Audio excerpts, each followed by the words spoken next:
This is Radio Free Pro Wrestling, your home for smart and stunning wrestling debate with lifelong wrestling fans Shawn and Ashlee. Let the debate begin. Well, hello and welcome to this week's episode of Radio Free Professional Wrestling. I'm your host, Shawn, and once again, I'm joined by my tag team partner, Ashlee.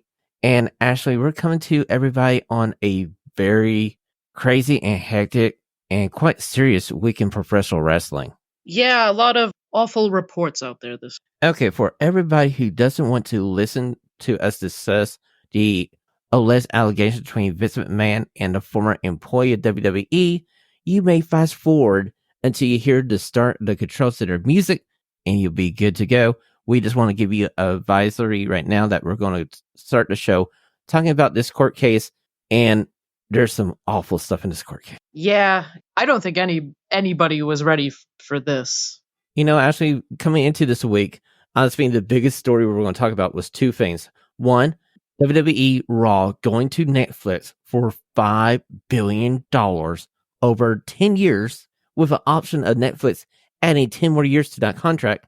And the second thing was TKO announcing The Rock was going to join the board of directors. And I kind of wonder, what does The Rock think right now being 1 week in and the first bombshell is this major bombshell?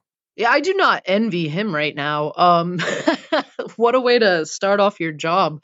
I don't know what happens with him and with this board right now. There's been like reports of them wanting to kind of clear house with some of the people that have been there. I imagine The Rock just being installed, though. They're not going to worry too much about, like his presence there. True. Okay, so on Thursday of this past week, when the Wall Street News Journal reported the filing of a lawsuit between Vince McMahon, WWE, John Laurinaitis, and a former WWE employee, Janelle Grant, and in this lawsuit, she's alleging basically Vince McMahon, John Laurinaitis, treated her basically like a sex toy over a course of her employment, which lasted from 2019 to 2022. Along with that, she's alleging that when this quote-unquote special counsel was put together to investigate the alleged hush money that Vince McMahon paid out to certain people for certain activities that he allegedly did, she was more than willing to come forward and testify and offer her testimony, and the special counsel did not reach out to her or ask for any of her information. Yeah, there's going to have to be a damn good explanation on somebody's part for that, because it seems like she's been ready, willing, and able to speak. She has text messages, she has evidence, she has all sorts of things that she's not been shy about, like handing over or speaking about. Like I said, I don't know where this leaves a lot of the top people right now, but it's very concerning for any woman who has been in WWF or WWE over the past, past years. Okay, so back in 2019, she was living in an apartment complex that also housed Vince McMahon, and she was introduced to Vince McMahon by the manager of the apartment complex, who was a friend to Miss Grant. Now, Miss Grant was coming off of losing both her parents. She was taking care of them for an extended period of time, so she was unemployed, and the family house got liquidated in a bankruptcy for her parents, so she's in a very vulnerable state as we're coming into this story, and the apartment manager suggested that maybe Vince McMahon could help her out with a position in the WWE. They get introduced. Vince basically creates a new position in the legal department at WWE at the start from 2019 to 2021. Then she moves over to like the SFL for a minute or two. Then eventually she gets handed off to eventually, quote unquote, be the vice president of talent relations and working underneath John Laurinaitis. And that's where basically where her contractual obligations with WWE ends in like June of 2022. It's very scary to know that, we know that there's at least a few more out there. I hope this woman is okay. What I read of that report almost made me sick. It was disturbing. Okay, we're going to keep this as clean as possible for you guys. I'm going to try to sanitize this as much as I can, but still give you the series of these charges facing Vince McMahon. She basically has accused Vince McMahon of grooming her to be a sexual servant of him and whoever he pleases. There's text messages to her from Vince McMahon saying, I control you and I control whoever beeps, insert the word there, to you. And there's text saying that to go over to John Laurinaitis' hotel room and quote unquote be his breakfast. And just insert what you think breakfast is, okay? It's just insane. And how this happened in a big corporation without a lot of people knowing. And the fact now that it's all coming out, the reaction of WWE's, of her management, is lacking, severely lacking. Yeah, I'm glad he at least resigned as quickly as he did, and there wasn't much of a fight after everything came out. It was just then and done. As we can say, though, and has been noted, that doesn't always mean he's gone. As you said, though, like Triple H, especially to say that he has not read this report at all while being, if not the top guy right now in WWE, at least like one of two top guys in WWE, is almost like irresponsible. I've been trying to play the devil's advocate here the last 2 days after listening to the WWE press conference after the Royal Rumble, and part of me wants to decide to go like, Triple H is in the world's hardest rock in a hard place. The person accused of all these actions is his father-in-law, the grandfather to all his kids, and the father to his wife, Stephanie McMahon. But he's also the head of WWE right now. It's a no-win situation for Triple H. But I really feel like if there's ever a time for a no comment, it was Saturday night for Triple H saying no comment. A far better response than I didn't read the report. Let's focus on the positive. Just say it's under investigation. You can't speak on it. Like you said, just say no comment. A million things could have been said better. In a way, though, I mean, I guess I understand. Like you might think you know what you're going to say at that point in time, and then life happens and you just say something and it just doesn't resonate the way you think it will. Honestly, that's how I feel about Triple H and that statement from the WWE press conference. I just feel like once everything went live and he's there taking the questions, he just basically said this and he couldn't take it back, so he had to run with it. Yeah, I feel like that might have been a little bit of it. Okay, so TKO did make a short statement on the resignation of Vincent Kenny McMahon. It basically said on January 26, 2024, Vincent Kenny McMahon notified the board of directors of TKO Group Holding Inc. of his resignation from his position as executive chairman and member of the board, and any other positions, employment otherwise he has with TKO and its subsidiaries. In each case, it happens immediately. End quote. Like I said, I'm just glad there was at least swift action and he seemed to just go out without a fight this time. It's kind of interesting because that happened basically 2 or 3 hours after Slim Jims announced they were pausing their sponsorship of the WWE Royal Rumble and any sponsorship activities with the WWE. Then the next thing you know, Vince McMahon resigns, and the next thing after that was Slim Jims comes back aboard and they were a sponsor of the Royal Rumble. Unfortunately, that's usually the only way to make some sort of impact is to hit them in the wallet. So I know there are brands that are certainly not going to want to be associated with any of this story coming out, especially with that lawsuit. I don't know if anybody else is considering it or has thought about it, but I definitely understand at least the threat from Slim Jim. And Vince Kenny McMahon did make a short statement through his legal team saying he vehemently denies all these charges and he's willing to defend his honor. But in order to save face with the WWE, TKO, not to tarnish their brands, he's going to step away from all activities with the company. So that is the current state of everything going on in this legal case. We will keep you informed here on Radio Free Professional Wrestling. Ashley, we're going to the Control Center. This is your Radio Free Pro Wrestling Control Center. All the wrestling news you need to know. Ashley, our first news story of the week. Back at the beginning of last week, WWE TKO announced a 10-year agreement with Netflix to be the new home of Monday Night Raw. In their case, they're calling it Raw. We don't know if it's going to be on Monday nights. Reading through the story of the agreement, Netflix has the ability to make this 10-year agreement into a 20-year agreement, or they can bail within 5 years of the agreement with WWE.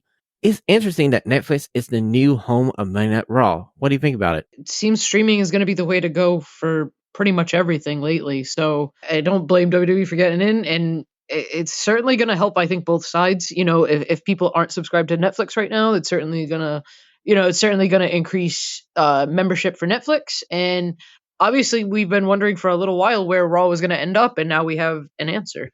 I got to think about it all week long here. I started out going like, why in the world would you go to Netflix who hardly ever has anything live streaming and that be your home for, your flagship program that is live 52 weeks of the year? Then I kept thinking about it again. Netflix is global, where USA Network is here in the United States and it reportedly has about 90 million households that it's in.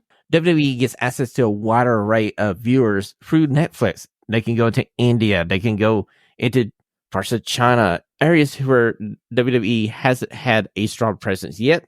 And as we've seen with the TKO merger, they're trying to make WWE the global brand for professional wrestling. Yeah, no, I mean it makes a lot of sense. I mean it's kind of tough with everything also coming out around this exact same time, which also is kind of I'm sure a factor in everybody paying attention. I mean, like I said, it's certainly going to help Netflix, which I do think struggles from time to time because you see a lot of complaints with like their original programming and stuff either not lasting or getting canceled like prematurely and stuff like that. But this is something they know they have. It's every week. It's programming every single week for them. It's something that they can promote the hell out of and drive up their membership with. True. Now, this is going to be the home for all things WWE starting in 2025 for everyone in the UK, Europe, Canada. Now, with Peacock, we still have Peacock through 2026 here in the States, but all signs are pointing to once that deal's up, Netflix is going to get all that content onto their system and the future home for all the PLEs and the large archive of WWE, ECW, WCW footage that WWE owns is going to be housed on Netflix. I mean, it makes sense. It would be like that's kind of like a great incentive to get people to sign up too, especially like that whole back catalog is just insane. So we'll see in 2026 when everything switches over how it all pans out. Exactly. Now, moving on to our second news story of the week. Back on Tuesday, after the announcement of Netflix getting WWE Raw, Dwayne "The Rock" Johnson is announced to be joining the board of directors of TKO. And one of the perks of him joining the board is TKO has given him the rights to use the trademark The Rock. So The Rock owns that now. And trust me, Ashley, that's worth a lot more than all the stocks he's got from TKO in this deal to become a board member. Oh yeah, no, what you can do with when you own your brand is just unimaginable. It's going to be unstoppable, really. And look, in The Rock, he's beloved by a lot of people. He has a great, positive image. He promotes a lot of stuff. He can be the new face of the WWE as we go forward in the post-McMahon era of WWE entertainment / wrestling. And now he has a lot to do because he's going to have to do a lot of work to restore the brand. Yeah, and I think he is a good guy for the job, Like you said, just massive appeal, crossover appeal, and likability. I think he's going to at least help kind of clean up the name right now. Very true. Now, my third news story of the week, we're going on to, say, Friday / Saturday, as rumors were going around that maybe one Brock Lesnar would be making his return to the WWE in the Royal Rumble. Now, back during our talk about the court case between Vince McMahon and a former WWE employee, one thing I didn't mention, inside the 67 pages of this court case, there's some references about Brock Lesnar maybe being the quote-unquote WWE superstar that Vince McMahon may had offered this employee to.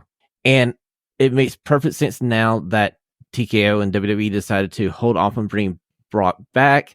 We may never see Brock Lesnar in the new WWE now. It's very possible with all of these allegations going around. I'm not surprised to not see him show up. It's a good call. It's the right call. I mean, everything out there right now with him is kind of just alleged. I don't know how definite it is that they have him on there, but it's crazy to see somebody in such a public eye in the UFC and in the WWE be named in this. It is, and I gotta say, it's the one small right move TKO has done in the last 72 to 108 hours. Yeah. Let's move on to the next news story as I'm going over to New Japan Pro Wrestling. Yes, we know we're losing Okada to possibly AEW or WWE down the road, but they managed to have signed Hiromu Tanahashi to a new contract. The Time Bomb will be staying in New Japan Pro Wrestling, and I, for one, is very happy about this. Yeah, no, great. This is great news. Even overshadowing it, like Tama Tonga is also leaving after 14 years in New Japan, and and Will Ospreay on top of it. They're losing a lot of star power and a lot of like solid workers on their card, and to get these key re-signings is going to be important for them. Very true. As we are coming to the end of January and the start of February here, this is the key New Japan Pro Wrestling signing period. This is usually where their contracts come up and they re-sign. Hiromu Tanahashi is one of the first ones they have re-signed. I'm hoping they sign a few more.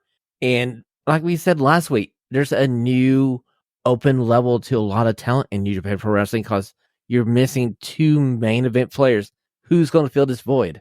I don't know, but I got a couple of names that like I could definitely see them, if given the green light, I could see them taking the ball and running with it. Very true. Okay, we're moving on to my next news story of the week. And this literally happened this afternoon. As rumors have been going around for the last 24 hours or so, CM Punk has come on to Monday Night Raw and announced that he's torn his tricep and he will not be at this year's WrestleMania. There's no timetable for his return to the ring, but on Monday Night Raw, he did address the crowd and saying, like his beloved Chicago clubs, there's always next year. So fingers crossed, wishing CM Punk a speedy recovery, and maybe he'll main event WrestleMania 41. Yeah, I hope this isn't the same arm that he injured while in AEW. It's always tough to come back from any injury, but to come back from two really major injuries like this, I hope he can heal up fast enough to come back for, like you said, next year's WrestleMania, because to kind of go there with like that, it has to be like a factor. You're getting your opportunity to headline, and it kind of gets taken away on kind of like a. It didn't even seem like a move, like, it's not a move where you normally see like somebody get hurt or anything, especially in the arm region, but it sucks. And it sucks that both of them are injured too, because not only is CM Punk injured, but Seth Rollins is injured on top of it. So not only did we lose like the opportunity of maybe even, kind of hinting around like both of these guys are going to have to be out for now. Very true. Now, Rollins is still quote unquote listed for WrestleMania and being the World Heavyweight Champion, but we also have Elimination Chamber coming up here at the end of February. I feel like they're holding and hoping that Rollins can make it to WrestleMania, and whoever takes CM Punk's place is still going to be the new WWE World Heavyweight Champion. Then Rollins can slide off and have his surgery. Yeah, I mean, if they need to have him, do something at WrestleMania, like just have him do like promos or something for now, and have him, take a few weeks to recover as much as possible, do what he can at Mania, and then, maybe you finally use the Priest cash in or something. You still have that briefcase floating around here, and we're getting closer to Money in the Bank again. So I'm going like, Damien, you might want to use this briefcase before the contract becomes null and void.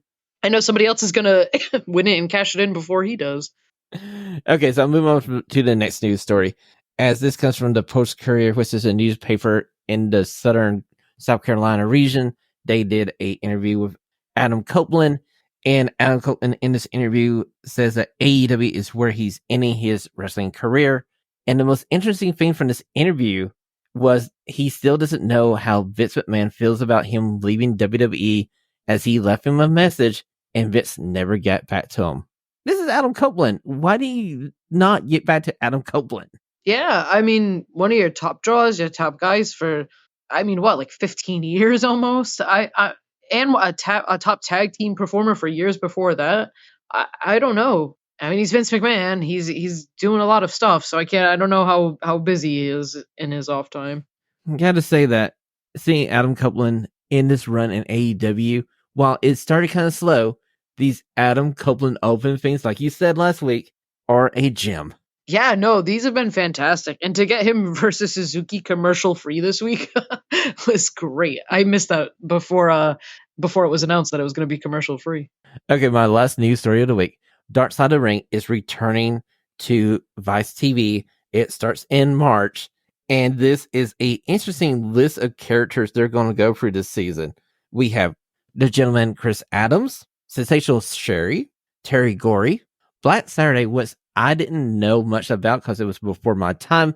It's when Vince McMahon bought Georgia Championships Wrestling time slot and slid his program into that slot there in the Southeast. And Chris Cote, who I didn't know much about, and what I'm looking forward to seeing. He is a mid-level professional wrestler who did the territories, and I'm looking forward to this one because it looks like it's going to be interesting.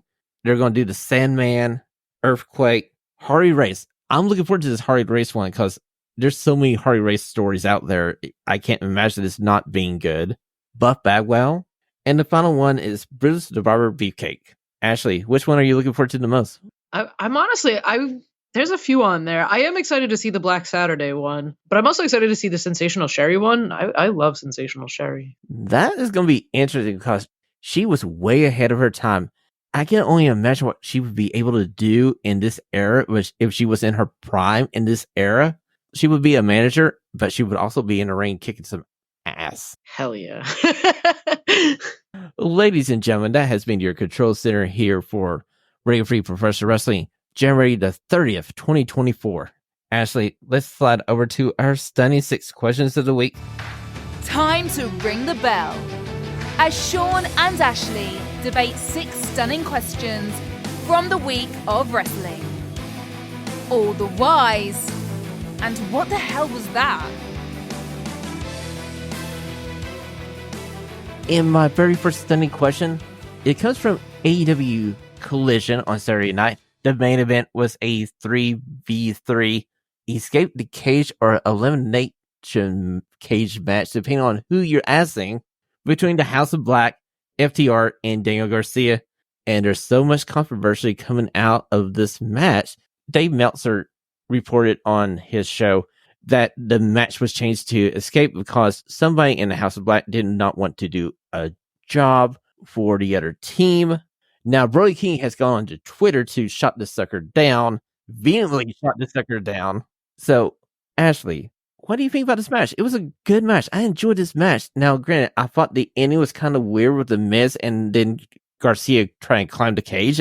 But do you think the House of Black may be true, didn't want to do the job? I've heard these rumors with Malachi before. I don't genuinely understand how anybody really thinks maybe the rest of the House of Black feels that way, because I feel like Buddy Matthews takes a lot of the L's, especially for House of Black, when they do lose. And Brody King lost to an 0-4 Daniel Garcia in the Continental Classic, and it didn't seem to be like any sort of issue. I don't know how true that stuff is.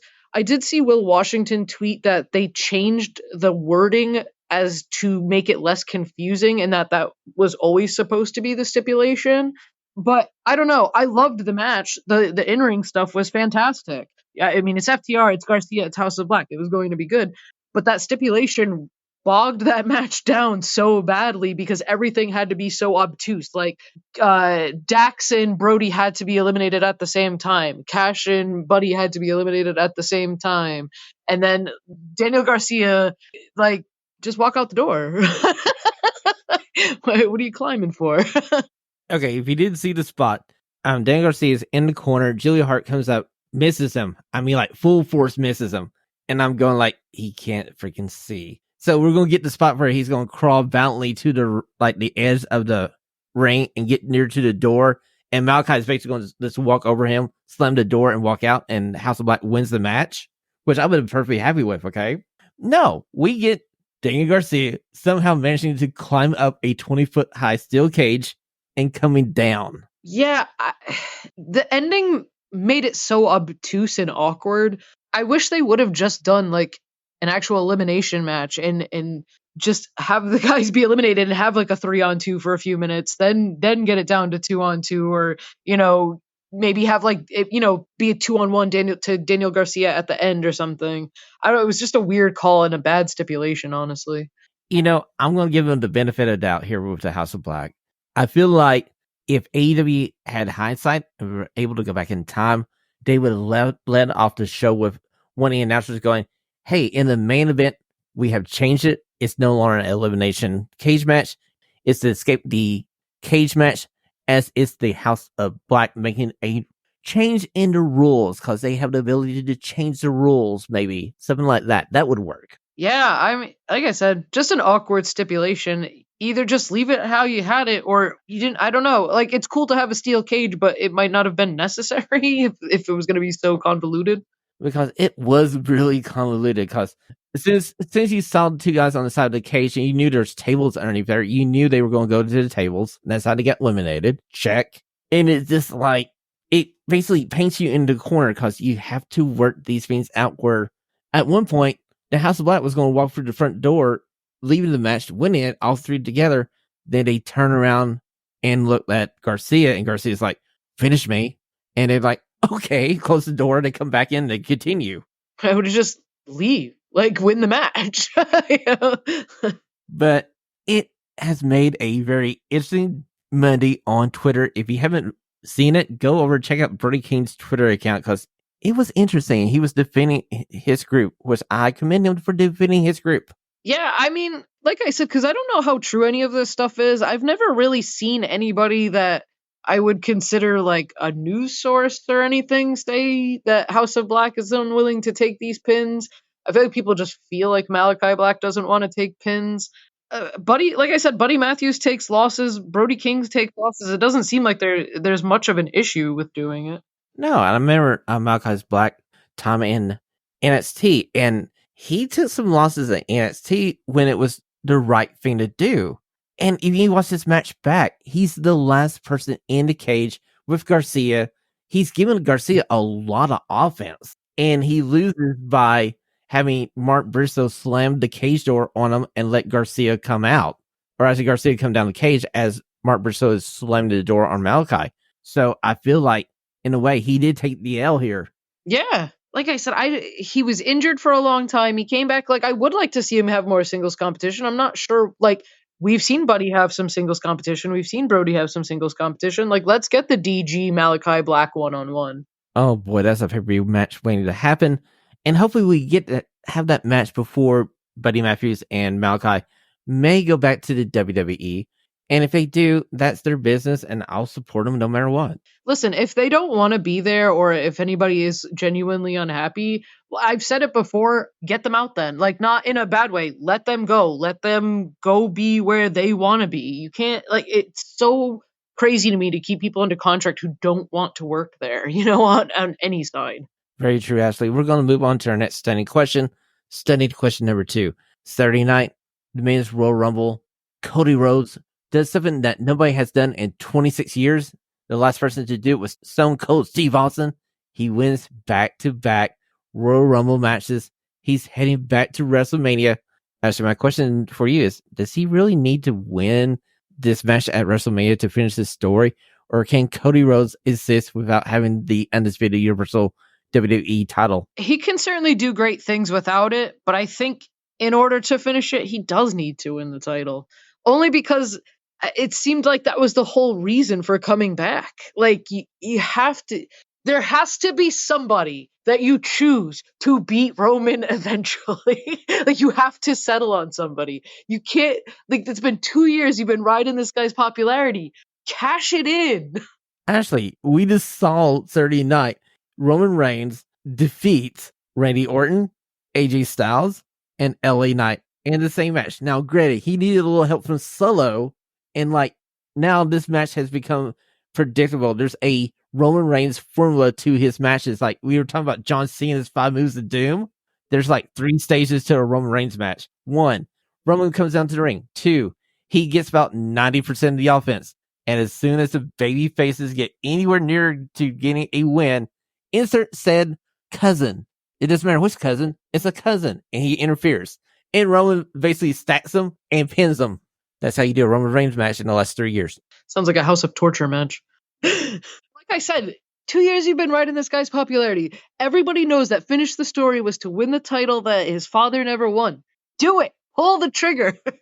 We needed this moment 365 days ago at the first WrestleMania 39, where Cody had this chance, and it would have been perfect. It would have been like the fans are ready.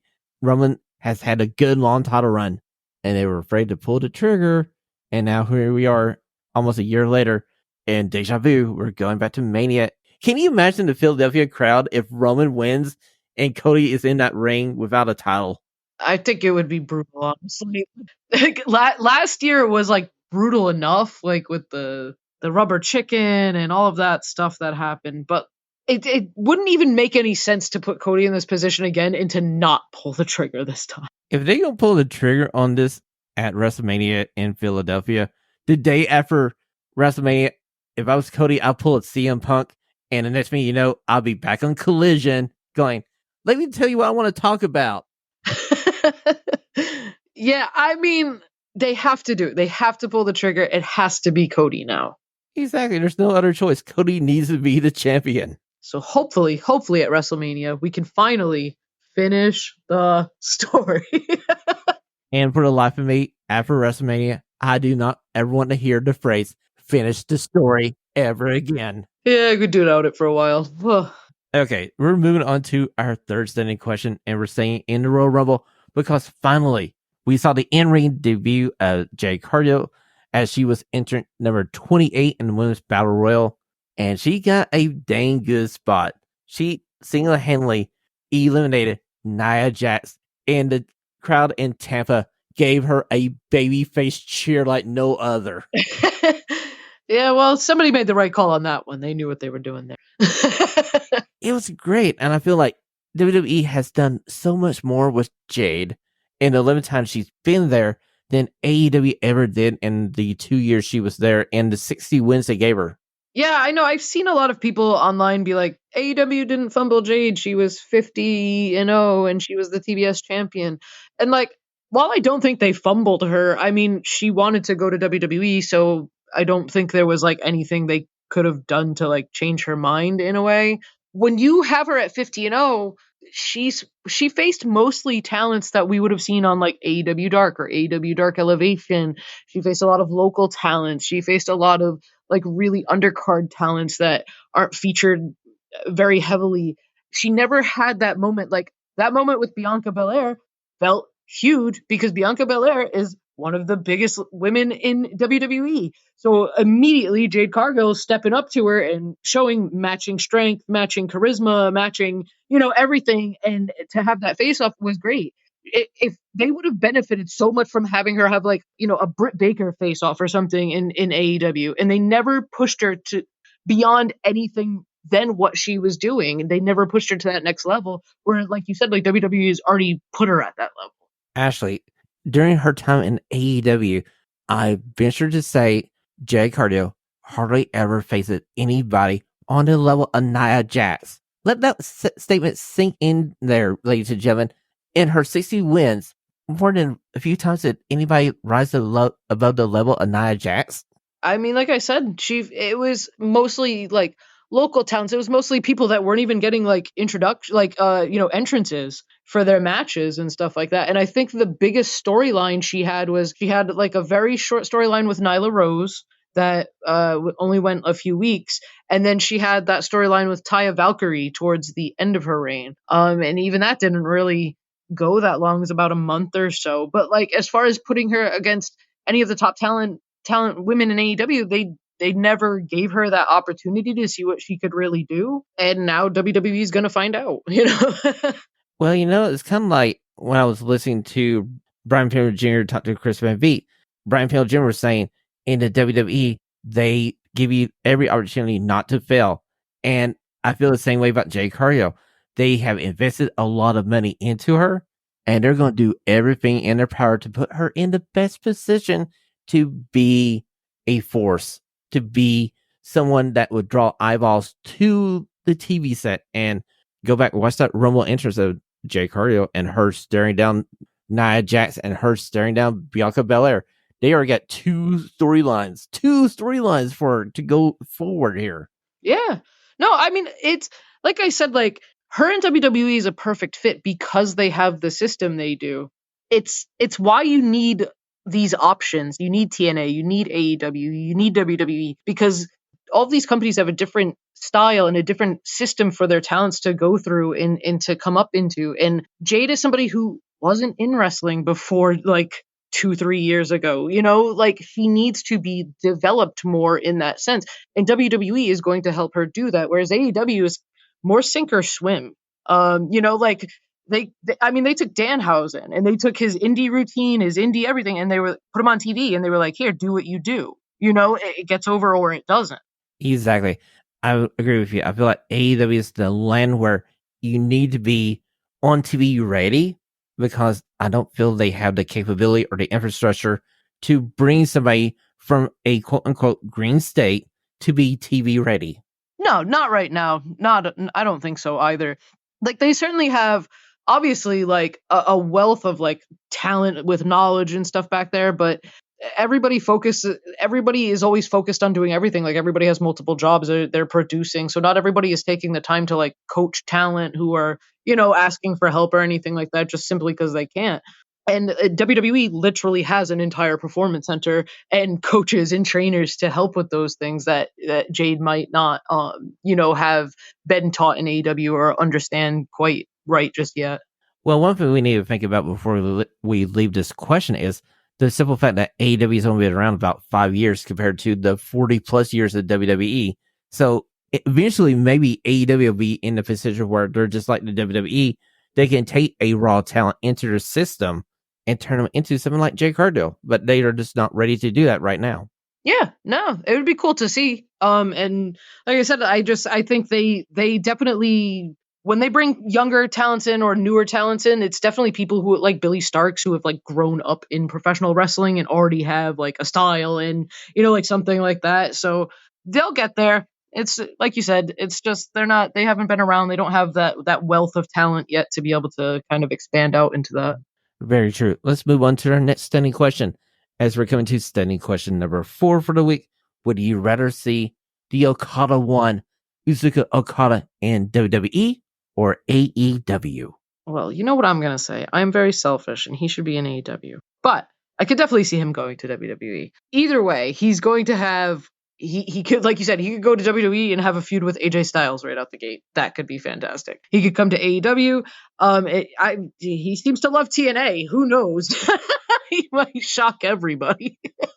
I've been thinking they've been promising this big name talent signing.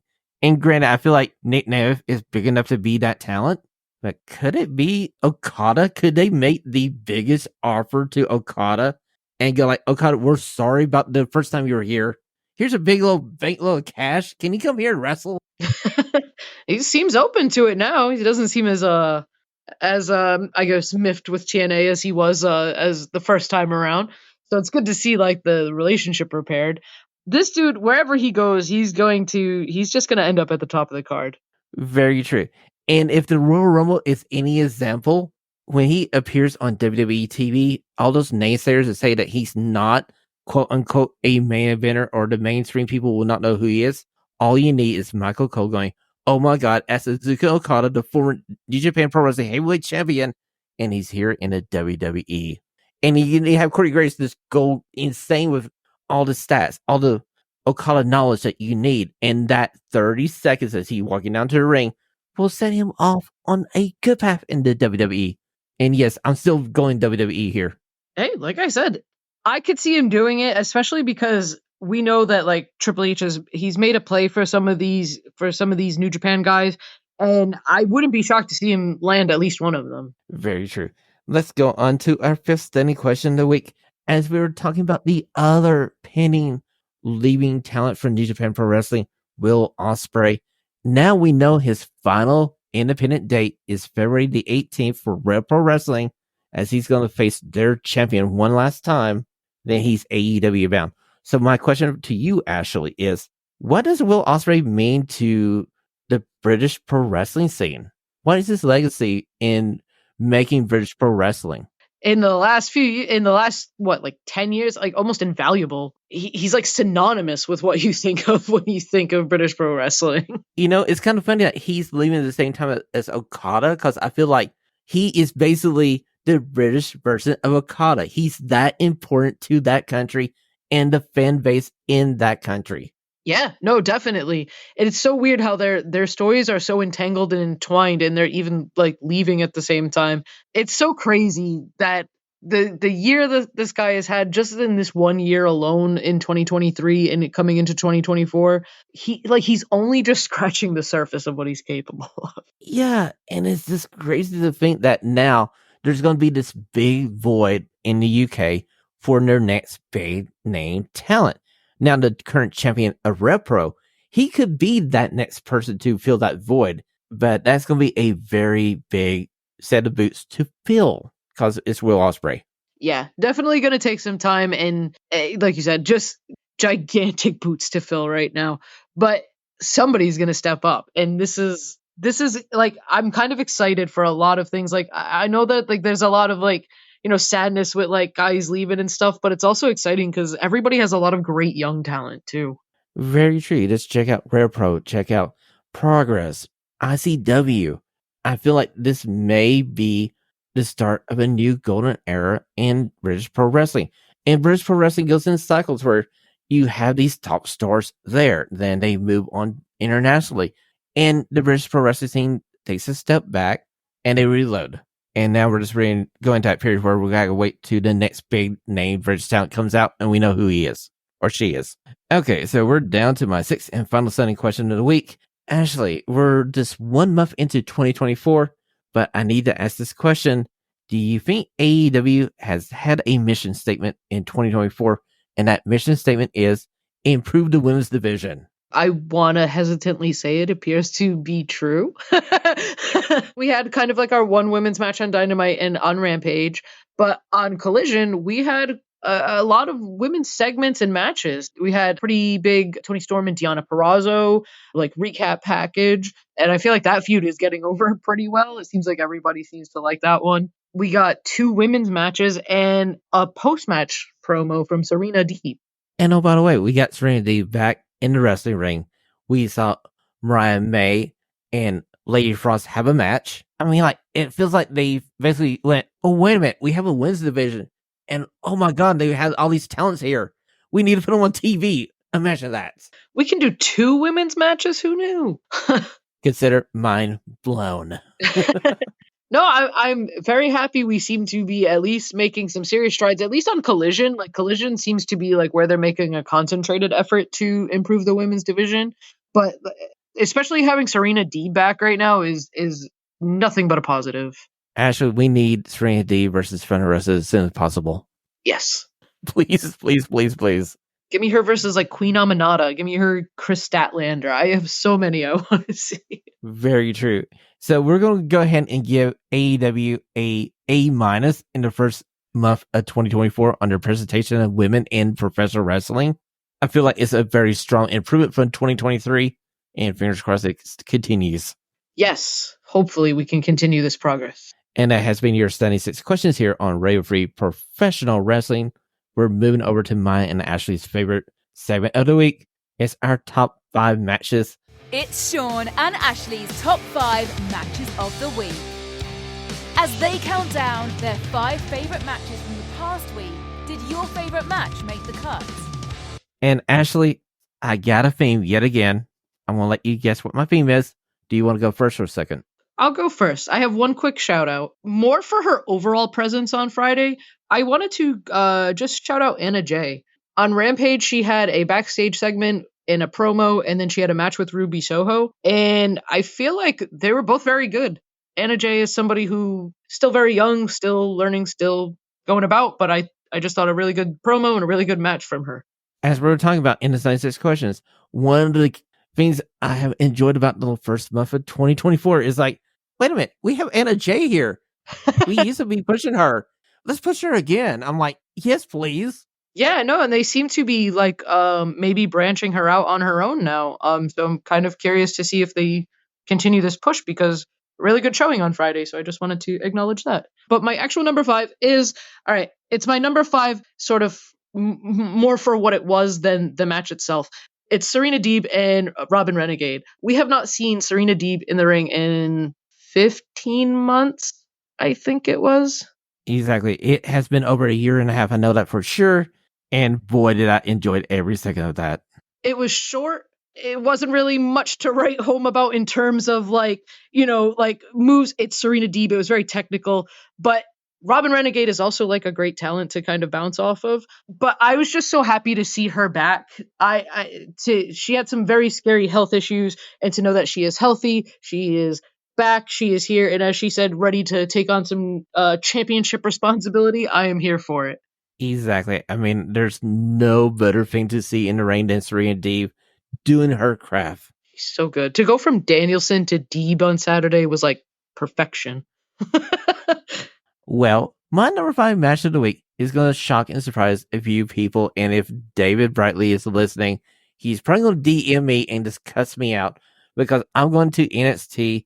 I'm going to Baron Corbin and Braun Breaker teaming together versus Axiom and Nathan Frazier.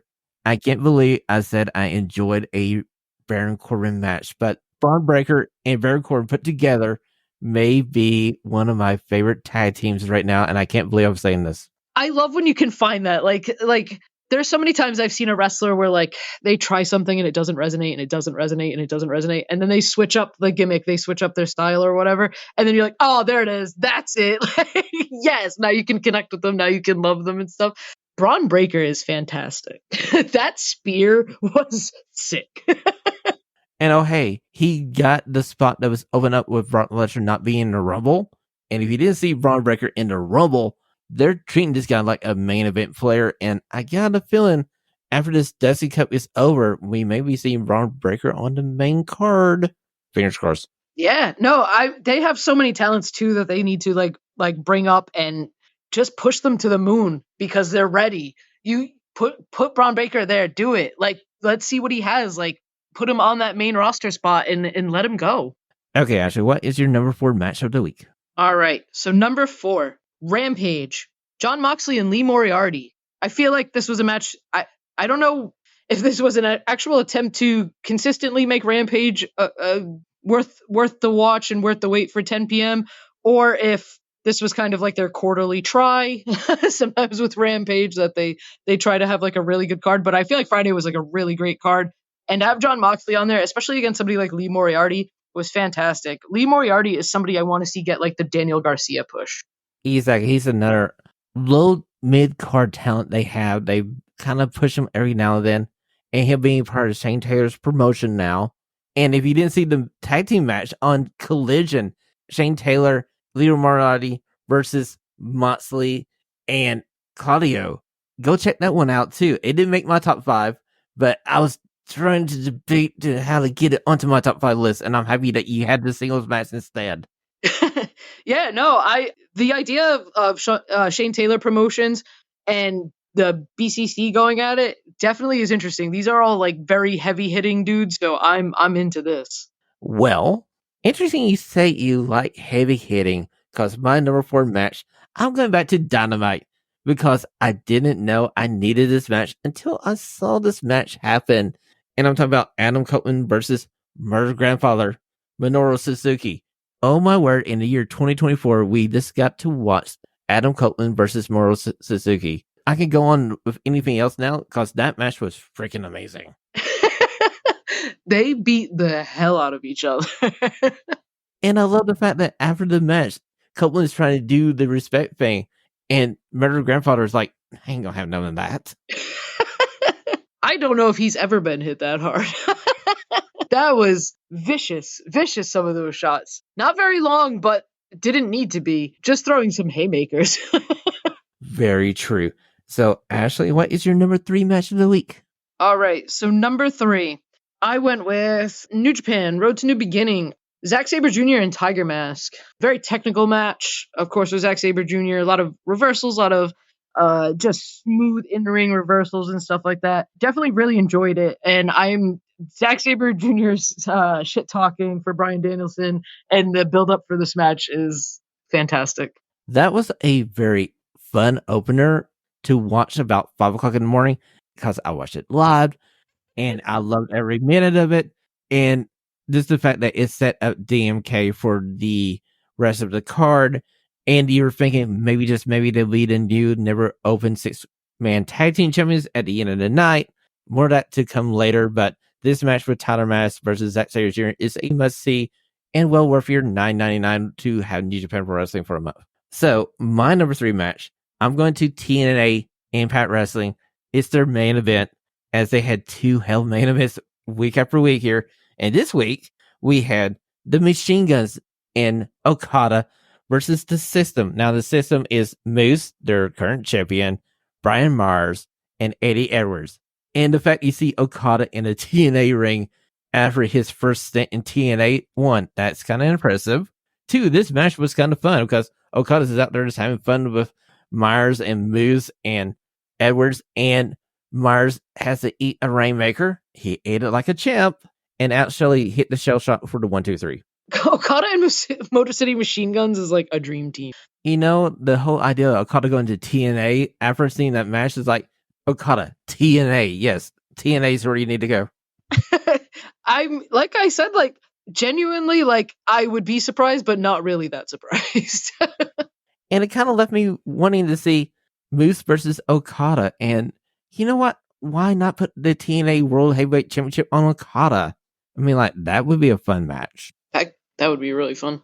Okay, Ashley. So we're going on to your number 2 match of the week. And what is your number 2 match of the week? All right. So sticking with New Japan, the 6-man tag match, Okada, Ishii, Tanahashi, and TMDK. My only gripe about this match is the outcome. I understand it, but I put the belts on TMDK. You know, don't have them lose and then just have them relinquish the titles. But already from the beginning, you knew it was going to be emotional. And Okada, Ishii, and Tanahashi is just an insane trio to have as your champions.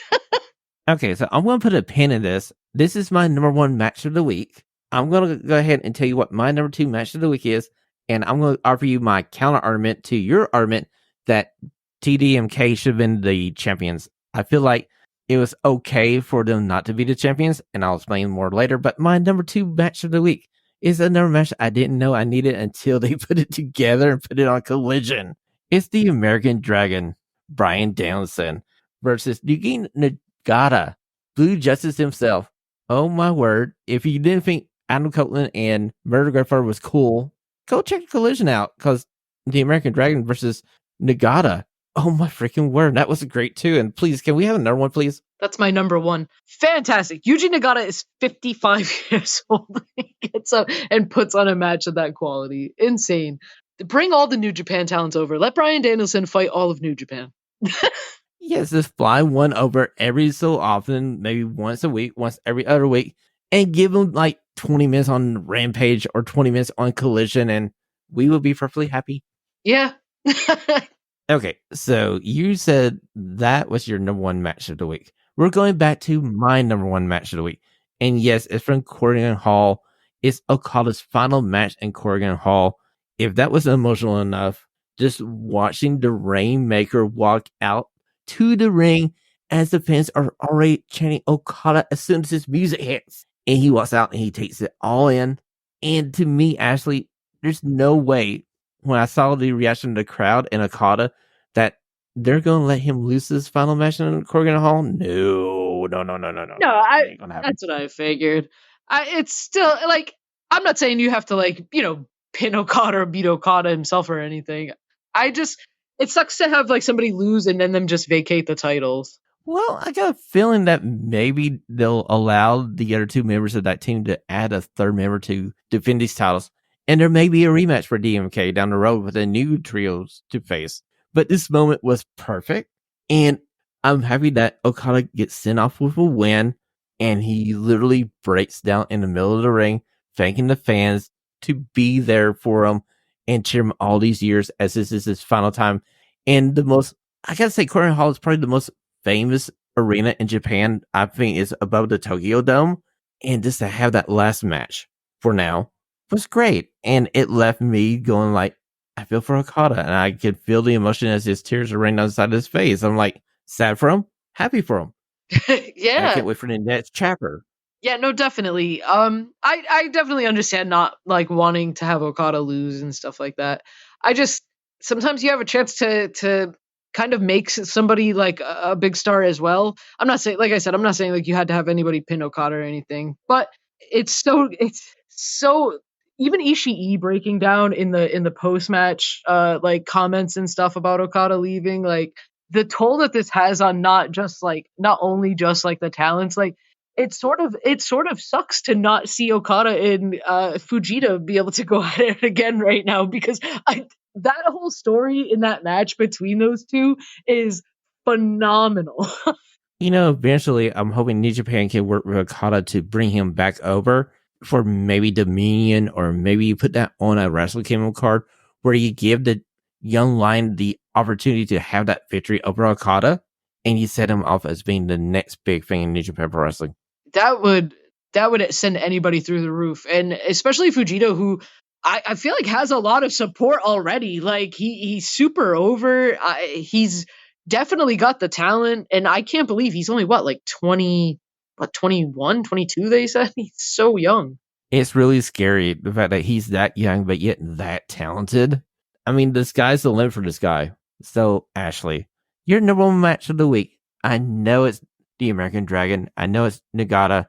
Tell us all about why you love this match. Oh my god, because when I watch Bryan Danielson wrestle, I can't do anything else. I'm not on my phone. I'm not I'm not like checking out anything. Everything he does to me is captivating. And I love everything from the way he came out and totally blows by Eddie Kingston and doesn't even so much as look at him, and comes in and he's like, I love this like weird attitude he has of like crossing the line of almost being a heel, but like he's so lovable that like nobody will boo him.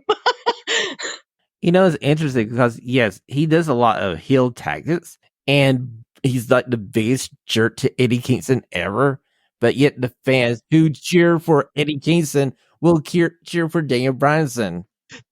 He's so good, you can't not cheer for him. And when they have their eventual blow-off match, like, it's going to be so good. It's going to be great, but this match was really amazing. And the fact that for a moment there, I thought Yuji Nagata was going to win the match. And Bryanson always does this where he makes his opponent look so good. He gives you that disbelief that he may lose this match. And there's always that one mistake that the opponent does. And there we go. The American Dragon capitalizes. And we can look forward to him battling Eddie Kingston down the road. Yeah, and I mean, like I said, Yuji Nagata is 55 years old. Like, let's not forget that. Like, that man is out there having that kind of quality match at 55 years old. Exactly. He's putting all of us to shame, being 10 years younger than him and not anywhere near as athletic as he is. Oh, I know. And it was so cool to see him come back to AEW, and I hope to see him come back again soon. True. By the way, Adam Copeland Open Challenge. Nagata Copeland. Who's booking this? Sign it up now. Yeah. If we're gonna have like Bryan Danielson take on some Japanese legends, I don't see why Copeland can't continue to take on some Japanese legends as well. So true. So it was a great week in professional wrestling inside the ring. Maybe not outside the ring, but inside the ring. Great week in professional wrestling. And we're going to end this episode here for this week on Radio Free Professional Wrestling. Ashlee, where can we find you on the super highway? I am on Twitter, and it's at groovy_ash_. Ladies and gentlemen, you can always follow this show on Twitter at Radio Free PW, where you can also find us on Instagram underneath the same handle, Radio Free PW. And if you want to go over to YouTube, sign up for Radio Free Professional Wrestling, you can listen to our podcast there. And maybe in a couple of weeks, we'll be starting live stream the recordings, and you can join us every Sunday night as we record these shows and to see how much fun me and Ashley have putting this show together. That's actually really cool. You can always follow the show on our website at radiofreepw.com, where you can sign up for your favorite podcast catcher. But Ashlee, as always, it's our groovy and stunning era. And yes, scissor guns up, scissor guns. Scissor guns up. Christina here. On behalf of the guys, thanks for listening. Like the show? Do us a favor and share it with a friend. Have a stunning question? Email it to the show at radiofreeprowrestling@gmail.com. Until next time, this has been Radio Free Pro Wrestling. Stay stunningly.